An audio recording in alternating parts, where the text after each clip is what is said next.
பாருங்கள் வியூவர்ஸ், இந்த மாதிரி வறுத்து எடுத்துகிட்டு நம்ம வந்து ஆற விட்டுட்டு இப்போ நம்ம என்ன பண்ண போகிறோன்னா இந்த மாதிரி உடைச்சோன்னா இந்த மாதிரி சவுண்டு வரணுங்க. இந்த மாதிரி உடைச்சி சின்ன சின்னதாக வந்து இந்த மாதிரி மிக்ஸி ஜாரில் போட்டு கொஞ்சம் கொஞ்சமாக நம்ம அடித்து பவுடர் ஆக்கிக்கலாங்க.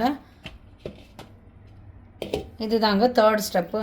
ஃபஸ்ட்டு ஸ்டெப்பு நம்ம மாவை பிசைஞ்சு ரொட்டி மாதிரி வந்து தேய்ச்சி அதை கட் பண்ணி காய வச்சு வெயிலில் எடுத்துக்கணும்.